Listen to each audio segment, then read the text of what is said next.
Well, Lori, thank you so much for your willingness to join me. I know you are constantly in demand and highly sought after with being a QHHT Level 3 practitioner. So thank you so much for taking the time to join me today. Oh my goodness, Cael, it is so my pleasure being here with you today. You're such a sweet soul. Thank you. My biggest thing that I think we both can agree on is the change of dynamics that everyone is experiencing right now in their own personal life. And that can be a little uncomfortable for a Yeah. lot of folks.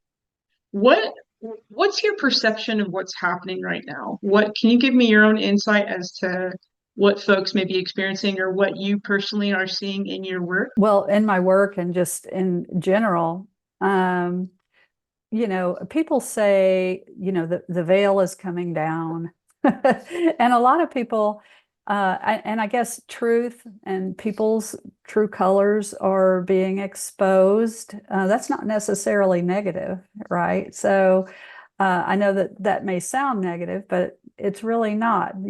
A lot of people are seeing the truth in people, good or bad, or neutral.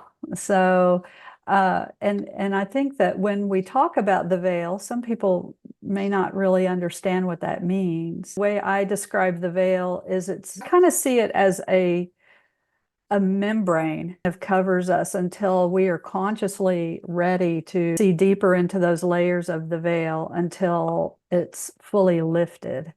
And I think it's fully lifted for some, but not everybody. People are starting to see the truth and the true colors in others and situations on the level of consciousness that they are. I love that description. And I think for me, when I think of the veil or, that forgetfulness we have, it really touches on to a whole different realm that we are not, some of us may already be interacting with on a daily or having different unique lived experiences, Correct. while other folks right now may just be, doesn't matter where they are on their spiritual journey, it may just be that perhaps their own hero's journey in their human experience has made them be receptive or their own recalibration, like we had with the total solar eclipse. And then, even if we want to factor in all the geomagnetic activity with all the auroras that were supposed to also be occurring in the next weekend, just this whole culmination allowing folks to have this newfound set of almost activations and allowing them to be present and cognizant of what's unseen and what is around them too. Right. And I call it a new set of eyes. And that can be jarring for some people because I've talked to some people who have said that, the Band-Aid was ripped off really quick for them. But most people that I come in contact with, as well as my own experience, it's been a slow, methodical type of awakening. Nice hearing that too, because a lot of folks expect that things have to happen hot and heavy right off the bat. No, And then yeah. you have another aspect of folks who feel as if I've been on this journey, I haven't had any miraculous encounters, any otherworldly experiences. They may not be familiar with their guides. They may not really have that um, other realm connection. But then now they're having these circumstances happen and they're just being thrown out to the deep end, like we say with Lagus, really being pushed into these experiences. Right. And they're kind of at a loss for words or everything that they've heard of through other lived experiences that folks have now are coming into their bandwidth and they're living it. And that's a whole different set of, it's a whole new reality for them. It is. And and sometimes it's so if you don't know what it is, if you can't articulate it or know what it is, you just know something's going on, but you can't, what is that? And some people, I'm also seeing that people are seeing the truth, but they're not realizing they're seeing it. When they have these different experiences, almost like it's kind of the analogy of you're wearing rose-colored glasses and the red flags don't look like red flags. It's just kind of everything looks normal.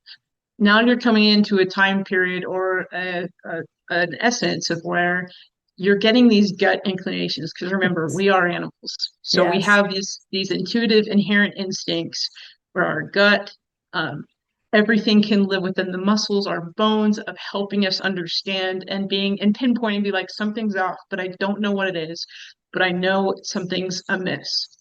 And that sometimes can be like the sensations, like again, we talk about the gut or the butterflies, or just feeling knotted. That can go to the tension we feel in our shoulders, or sometimes we can almost feel tongue-tied, or we just have like a dizziness. Sometimes I've heard folks kind of explain it's just that surreal experience of your body almost reeling you back and making you have to physically either remove yourself so you can find your own sense of equilibrium again, Yeah. or also going into where you almost feel electrically charged, or your hair is standing on end, or it's almost like a heart rhythm, like your heart almost skips a beat, or you feel like, I don't want to say anxiety, but your senses are just like very much frazzled, like very it's almost kind of on the verge of fight or flight, is sometimes how a lot of folks physically will express themselves when they kind of get into these, what is not of my highest good, or what is the immediate vacate the premises right now. Right. And I want to touch on the anxiety part. Something I was shown is, we're sort of segueing, it seems, into ascension symptoms and things like that. And what I see is we are being infused with so many light codes, very powerful. And in that, it is strengthening our aura. And that aura is that energy that is inside of us that emanates out. And what I've noticed with people who have a lot of anxiety going through this, it's because their aura is, or you want to call it, some people call it their spidey senses, they're expanded so far out, they could expand the town you live in or the city you live in. And so when the aura is so diffused, you're actually feeling everything going on in your world like that. So I tell people how important it is to meditate and bring that aura back in about 6 inches from their skin, and it will help alleviate that anxiety, because once they do that, they're not perceiving everyone else's problems, as strongly. So I hope that will help somebody out there that is going through, an inordinate amount of anxiety than they're used to. And that's a great point. I don't think we usually realize that we can recalibrate our auric field.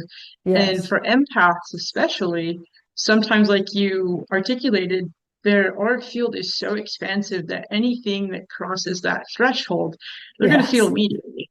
Yeah. And that can be, absolutely something that you train yourself with and kind of hone in and help understanding your own mechanics of how to regulate that fatigue or being lethargic. Your lack of appetite is going to hit you pretty hard with that too. That also can segue into, you're going to have mood swings. It's a normal human thing when you're recalibrating and having so much come in all at once, unexpected, that come out of nowhere.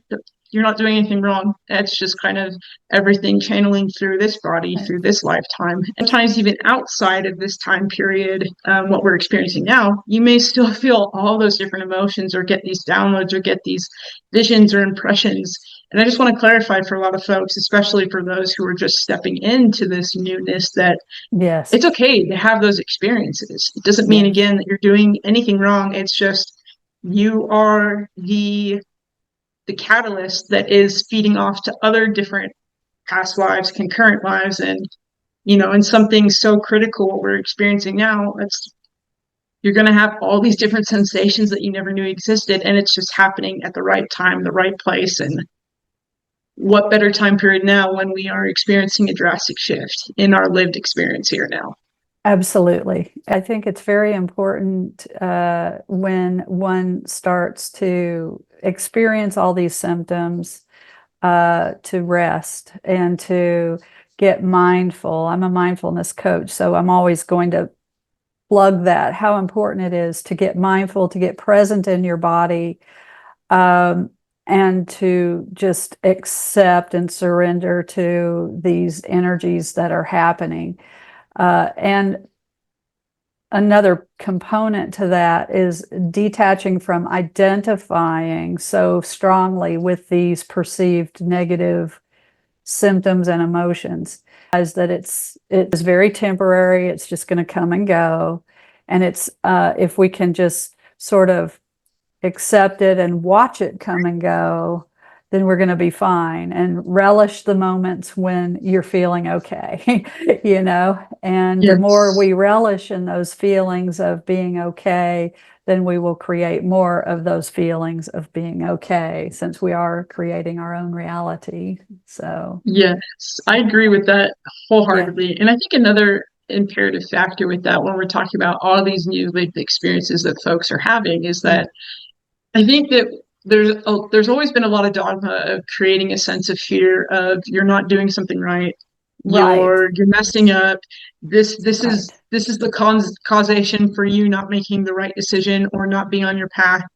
And I think that as we are going through such a monumental period, that a lot of this old static dogma within the spiritual community is also starting to fall apart, and people are realizing that what we have perceived in the past, or perhaps old teachings that are still very much alive today, are starting to wither away as folks are realizing, you know what, this is a human experience, and sometimes things happen without our consent. People have their ability to choose to act and react, but also they can enforce their will on someone else. And it really comes down to understanding that this is such a dynamic experience that we have to allow ourselves grace, and we can't constantly barrage ourselves with the thoughts and the demeaning mentality towards ourselves of saying that we have gone so far from what we're supposed to do and that everything is our fault. I think if we allow ourselves to breathe and recognize that things happen beyond our control, we can only choose how to act and react, and things will find our place, because we're never going to stray from our path. We'll always find it. It's not like it's going to be lost forever. But I think that's a big message that, especially in the here and now, that folks need to realize too, is that you will find your way home. Oh, I'm getting chills. You will absolutely find your way home, but you need to show yourself the same love and kindness and understanding that you give to other people. Understand yourself. You have to embrace yourself, all facets, and then you can be able to find your own synchronicity, and things will open up to a whole new breath. I agree with that. And also, what comes up for me is we live in a society that tells us that we should be perfect, that we shouldn't feel pain, that for every little ailment there's a little pill that we can take, and that's just simply not true. It's very important that, Earth is a school, and we're going to feel pain. We're going to. And it is through the pain that we grow our soul. So that's something I like to tell people too, is that, we all feel pain. We all have discomfort going through, the myriad of the things that we go through every day. And we have to learn to not resist. The more we resist the discomfort, the more it has a stronghold on us. So through these times, what I keep getting from my own higher self and from working with clients is that you're right. We need to be gentle with ourselves. That's what I'm taking away from what you've said. Have self-forgiveness. Realize that we're human and we're perfect in who we are, no matter what. And we need to give up the notion that we shouldn't feel pain or discomfort. And again, I know I'm talking in circles, but it's through that we grow. And eventually that pain may dissipate if we learn our lessons through that. In this human experience, pain is part of the process. It is. And I know a lot of folks, they don't like hearing that, because the perception has always been which is kind of a thing that I've really struggled with, even with channeling, is that we always have this perception of after 5D it gets better. Kind of as you laugh. It's so weird because in a lot of the interactions I've had with different energetic presences, I really have begun to understand that there's still duality. Duality does not stop. And I think that especially here, it's more prominent because we are having these experiences. We have to experience this barrage of emotions. We have to let these emotions awaken what perhaps is still needs to be unearthed inside of us. So when we talk about shadow work and being able to let those free, because again, the residuals of our lived experiences, our traumas, and things that we have gone through still live and breathe within our bones. It's very much this the pain, our emotions help pinpoint what is going on, perhaps to what we're not aware of. But allowing those emotions to key us in and to broaden our perspective, and then also coming full circle with helping the cathartic release of whether loose ends can be tied up or not, but letting things, it's not about letting it go, it's about letting it through and letting that process happen. Yeah. And I think when you were talking about pain and the notion of duality that's come up too, I think that it's a interesting, really going full circle to where we will experience pain. Yes, it's part of our growing process. It's how we transmogrify ourselves into a higher knowledge, to a higher state of being.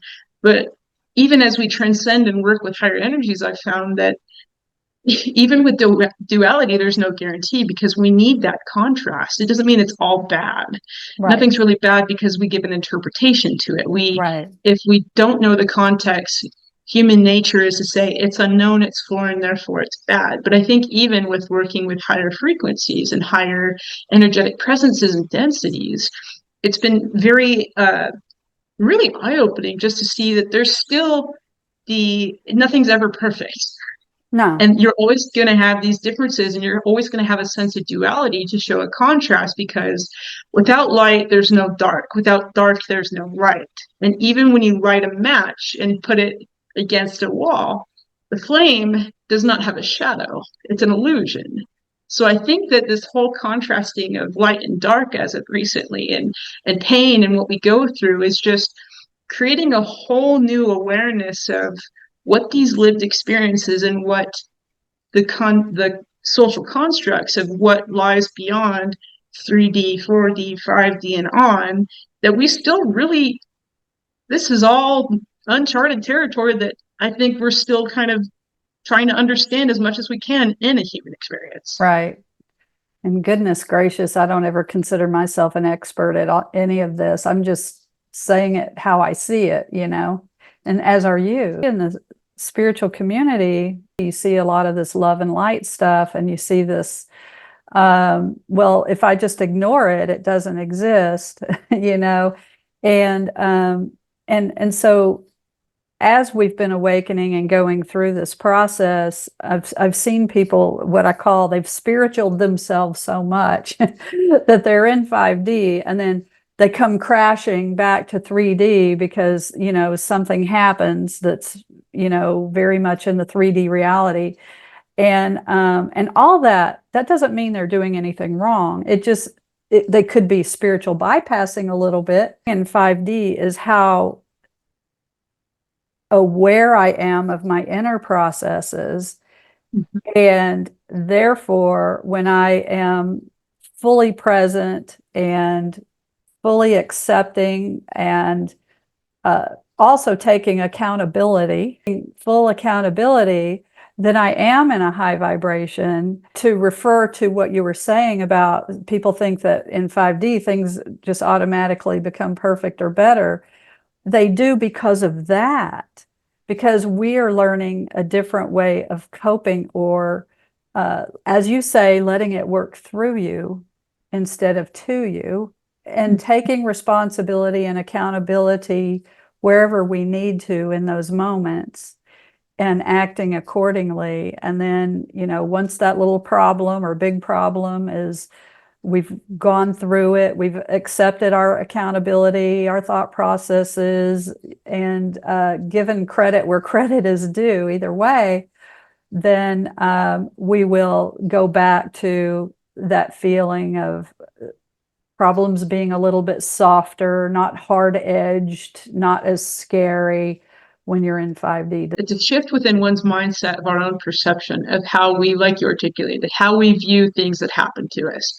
I think that there's this, it's an understanding and an understanding of being able to see through the small inconveniences, being able to recognize that, you know, if something happens to us, it's not getting so heated. It's not about being invested with our emotions. It literally is looking at something and being like, okay, if that's the way it's going to happen, then that's fine. Like, I've learned, especially from my dad, his philosophy has always been, and I've said this before, is every problem has a solution.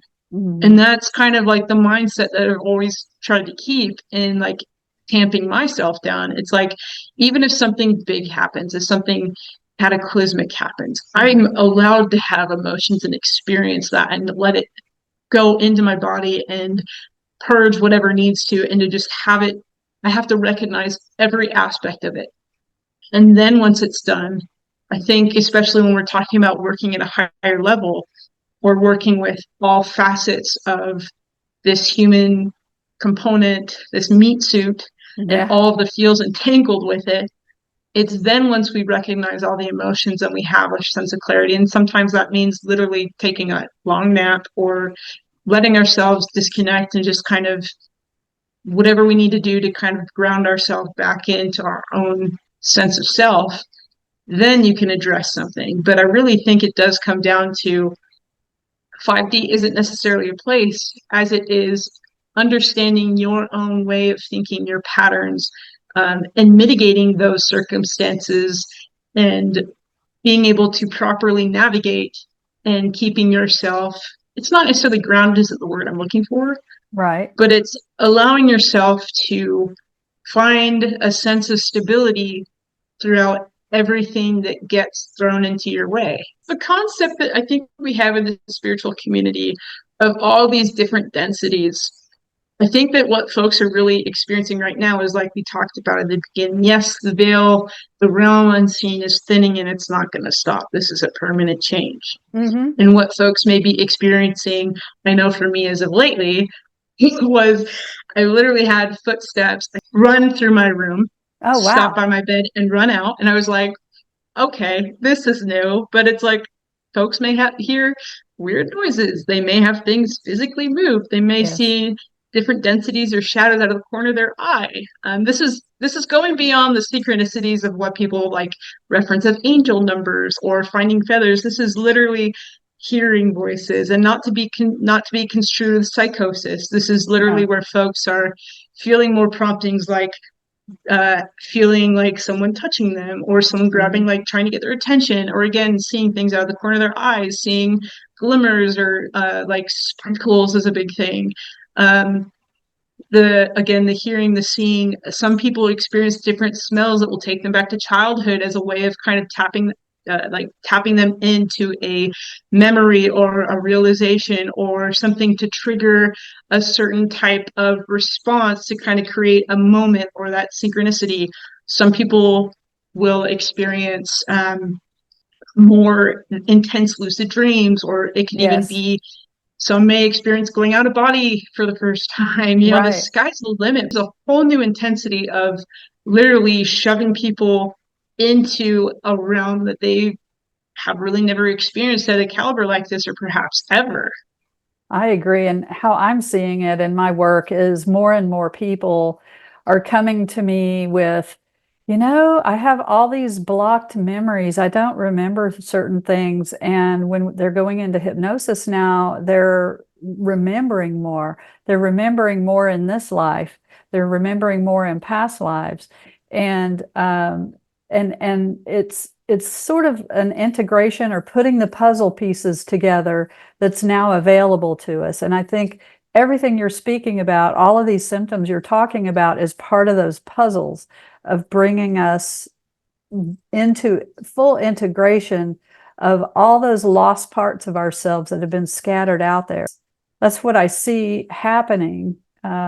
Like you are, people reporting more supernatural experiences, or more and more people having memories of abductions, and things like that, where those memories were not available to them at that time. And so when in somebody like your position or my position, this is an everyday thing for us. We're talking about this all the time. But when somebody comes to you and they're experiencing these things, they're really not alone, because I'm seeing this happening all over the place in my corner of the world. Throughout, again, we're talking about the different concurrent lives and past lives. We always have different opportunities, or there are, I hate using timing because timing is irrelevant, time is irrelevant, but it really is, there are these synchronistic moments to where memories, past lives, or aspects that, occurrences in childhood, or whatever needs to be filtered in, suddenly become available because it's the opportune moment, or because there's an imperativeness. And I think that what folks are experiencing now is, with these past life sessions, there's been incredible captures. I know you've had your share of just a plethora of incredible stories of clients coming in and healing themselves, but also recounting these past lives, which are wild. There's different practitioners that are really, and maybe it's because of the processes that we're seeing with QHHT and other modalities are really been fine-tuned to such a degree that it's the perfect alchemization of practitioner skills, modality, and then the timing that we're having, where all of this information is coming forth because it's necessary, it's vital, and all of these stories and all these realizations, like you said, are not only allowing the fractals of the individual to come into full integration, or to be transmogrified back into a wholeness that perhaps wasn't there. Because we hear of times where, not necessarily just being people put under, or through astral projection, or through any sort of lived experience, where the soul itself sometimes may be parted out or doesn't fully come back in for whatever reasons, not because of a practitioner, it's just circumstantial. The individual is becoming whole again, or is finding aspects of themselves that are reintegrating.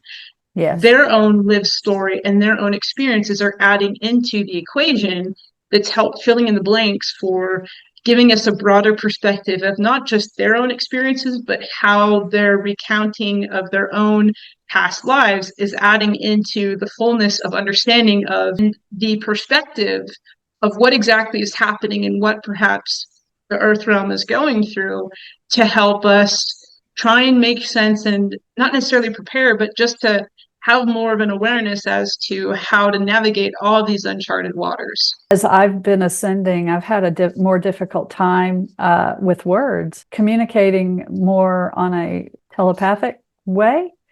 And I can still channel right, but boy, do I have a hard time sometimes with articulating things through the, coming through my voice and things like that. I may sound articulate, but even like when I'm not on screen, I'm still fumbling, and I'm like, I can't even word right now. I don't know. It just feels like my brain is like, there's almost a synapse where it's just kind of misfiring sometimes, and I'll just talk out loud randomly and just be like, what is happening? Right. So right. As we go through all of this unknown, and we are literally trying to figure out everything as we go, putting one foot in front of the other, that the biggest thing that we need to be cognizant of is not holding anything against ourselves. Right. We're doing the best we can with trying to human, navigating this meat suit, trying to understand ourselves, trying to still figure out our place in this realm.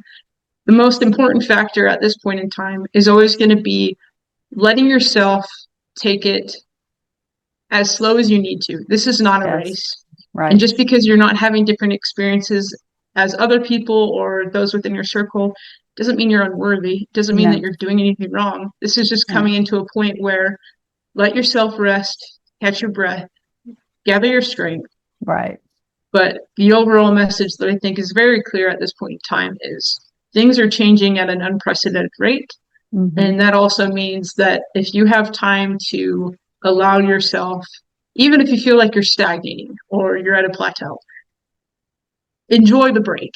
We're gonna be hit with a whole different sense of reality that I think that even for me is difficult to articulate because it's so foreign for a Yes. lot of people. So it's just go easy on yourself. There's no point in being unnecessarily like don't be a jerk to yourself. Really, Yeah. just take it one day at a time. I think that's the whole point right now. I agree. I agree. Yeah. And everybody is on their own level of consciousness, and everyone's body is trying to integrate all these, and as you call it, we're trying not just the physical body, but all these quantum parts of ourselves are trying to integrate all this newness. And sometimes it's okay to take a break from spiritual and self-development. It's really okay to do that and just try to have some fun. The whole comparison, stressing Yeah. yourself out, and then it ties again full circle back into, well, I'm not doing anything right. I'm not talented, I'm not gifted. It needs to stop there. It needs to Yes. become allowing yourself again at whatever speed, recognizing what's happening. And like you said, if you need to take a break, because the more that you beat yourself up, I think this really comes to a paramount time of recognizing that even though we have people around us, the only one that can ultimately come to your rescue is when you choose to advocate for yourself and rescue you. Exactly. And I think that is the big message right now, is just like, now is the time, like gird up your field, gird up your sword, and just know that this is your time of advocating for yourself again. And Yes. allowing yourself to take your own sense of self-worth and truly feeling and stepping into that recognition of who you are is now more than ever. I think I want to touch a little bit more on the comparison theme, because there's a lot of people out there, I'm one of them, you're one of them. We're talking more people like us out there doing the same thing. And if somebody's just coming into this and they're comparing themselves to other people, I think that's kind of the worst kind of a self-abuse one can do. I think too, there's a place for it. At least somebody waking up will be able to, put what they're going through into words or articulate it and figure out, oh, okay, this is where I am. But I think it's really important to be mindful enough to realize when one is comparing oneself to another's growth, and to just know that where you are is right where you need to be. Don't put anybody above you. Don't put anybody above you, because we're all here. We're all equal. We are all here for a reason. Some people have bigger paths than others, but that doesn't mean that one's better or worse. I really think it comes down to having that mentality of just allowing yourself to experience everything like a benign alien and just going through the motions and seeing things, using your discernment, but seeing things in a different context to allow yourself to have unique, even if it's mundane experiences, finding a way to make them unique and find a way to see as we say, the glimmers if you can. If you can't, that's okay. Nothing's always ever fun, but just taking things for what they are and just, being able to coast or go through emotions as best you can. There you go. Well, Lori, thank you so much for taking the time to speak with me this morning. It's always a pleasure being able to bounce ideologies and having this opportunity. It's such my pleasure. It's just always a pleasure to talk with you, Cael. I think you're a very special, sweet soul, and it's always my pleasure to get to visit with you. I appreciate that. And likewise, thank you. Your experiences, not just beyond the QHHT practitioner, but you yourself as an individual is grateful for what you do and for how you inspire others. Oh, thank you so much. I hope we talk soon, Lori. Thank you again. Me too. Bye-bye.